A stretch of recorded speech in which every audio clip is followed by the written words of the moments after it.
Hello everyone, welcome to DC teachers academy.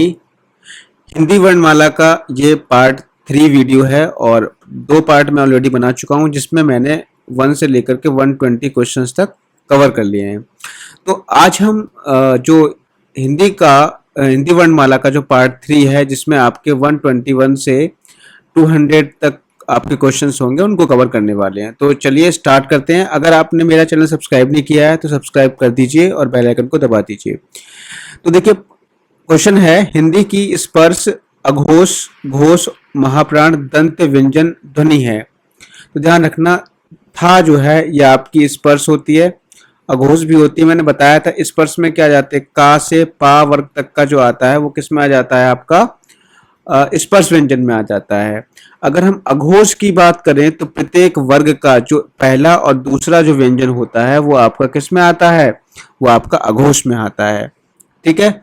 और अगर हम घोष की बात करें तो घोष का तीसरा चौथा पांचवा जो होता है वो आपका घोष में आ जाता है। महाप्राण की अगर हम बात करें तो वर्ग का दूसरा और चौथा व्यंजन जो होता है वो महाप्राण में आता है। दंत की अगर हम बात करें तो मैंने आपको बताया था कि जो दंत का क्या होता है, ता वर्ग है वो आपका दंत वर्ग में आ जाता है। ठीक है। तो इसका मतलब है कि यहाँ पे था जो होगा ये आपका बिल्कुल राइट आंसर होगा। ठीक है। आगे हम बढ़ते हैं। हिंदी की स्पर्श घोष महाप्राण ओष्ठ व्यंजन ध्वनि है। तो ये क्या है, भा है।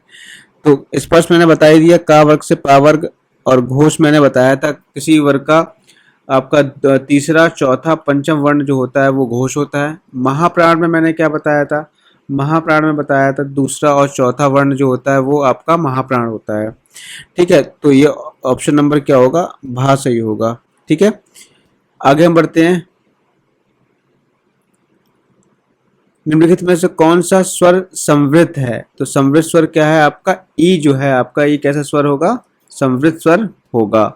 ठीक है। समृद्ध स्वर होते कौन कौन से हैं, ई आपका समृद्ध स्वर है, बड़ा ई समृद्ध स्वर होता है, ऊ होता है, और बड़ा ऊ क्या होता है, समृद्ध स्वर होता है। आगे बढ़ते हैं। हिंदी की मूर्धन्य ध्वनियां कौन सी हैं जो मूर्धता से बोली जाती हैं। तो मैंने क्या बताया था, जो आपका टा वर्ग है वो आपका मूर्धन्य होता है। ठीक है। टा वर्ग क्या होता है, मूर्धन्य होता है। अगला देखिए, हिंदी की बा ध्वनि कौन सी है। तो ओष्ठ ध्वनि जो है आपकी हिंदी की बा ध्वनि भी इसको हम कहते हैं।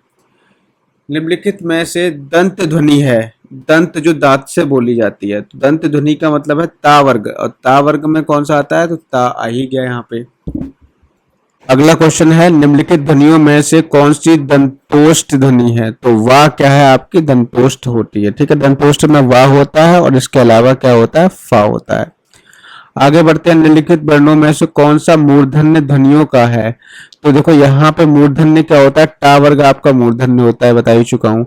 अगला देखिए, शा ध्वनि का उच्चारण स्थान कौन सा है। तो तालव्य क्या है, सा ध्वनि का उच्चारण स्थान है। तो और जो है तालव्य का आप में क्या आ जाता है, चा वर्ग आपका तालव्य में आ जाता है, ध्यान रखना।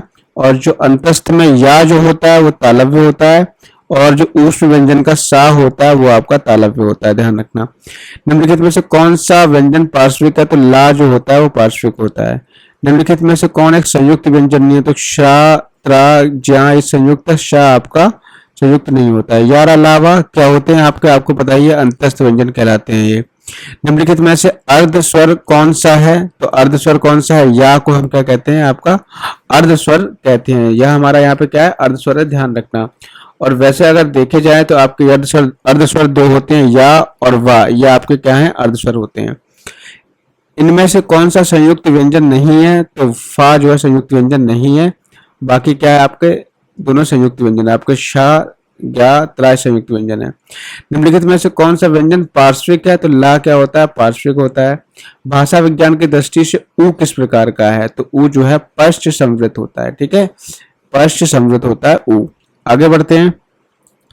वा का उच्चारण स्थान क्या है। तो दंतोष्ठ क्या है, वा का उच्चारण स्थान है। कौन सी ध्वनि महाप्राण नहीं होती। तो महाप्राण के बारे में मैंने आपको बता दिया था। महाप्राण क्या होते हैं, किसी भी वर्ग का दूसरा और चौथा वर्ण जो है वो आपका क्या होता है, महाप्राण होता है। ठीक है। तो दूसरा तो खा तो महाप्राण होगा, घा भी चौथा हो गया, जा आपका नहीं है, क्योंकि जा आपका चा छा जा ये आपका तीसरा होता है, तो जा ही आपका राइट आंसर यहाँ पे हो जाएगा, झा आपका चौथा हो जाएगा। ठीक है, तो ये सारे महाप्राण है, किसको छोड़कर, जा को छोड़कर। किसी वर्ग का उच्चारण स्थान कंठ तालु है, किस वर्ग का उच्चारण स्थान कंठ तालु है, तो क्या है, ए का जो उच्चारण स्थान है वो क्या है आपका कंठ तालु है। निम्नलिखित में से कौन सा व्यंजन संघर्षी है, तो हा जो होता है वो क्या होता है, संघर्षी होता है। तो अगला क्वेश्चन है, निम्नलिखित में से कौन सा व्यंजन स्पर्श संघर्षी है, तो ए, ऑप्शन ए, मतलब चा वर्ग जो है आपका स्पर्श संघर्षी होता है।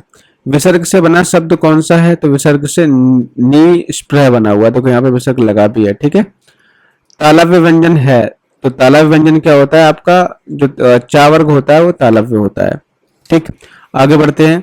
कौन वर्ण घोष नहीं है, कौन सा वर्ण यहाँ पर घोष नहीं है, तो घोष में मैंने क्या बताया था, घोष वर्ण वो होते हैं प्रत्येक वर्ग का तीसरा, चौथा और पांचवा जो वर्ण होता है वो आपका घोष होता है। तो देख लो आप यहाँ पर ऑप्शन नंबर सी, ये आपका पहला हो गया, यही आपका घोष नहीं है।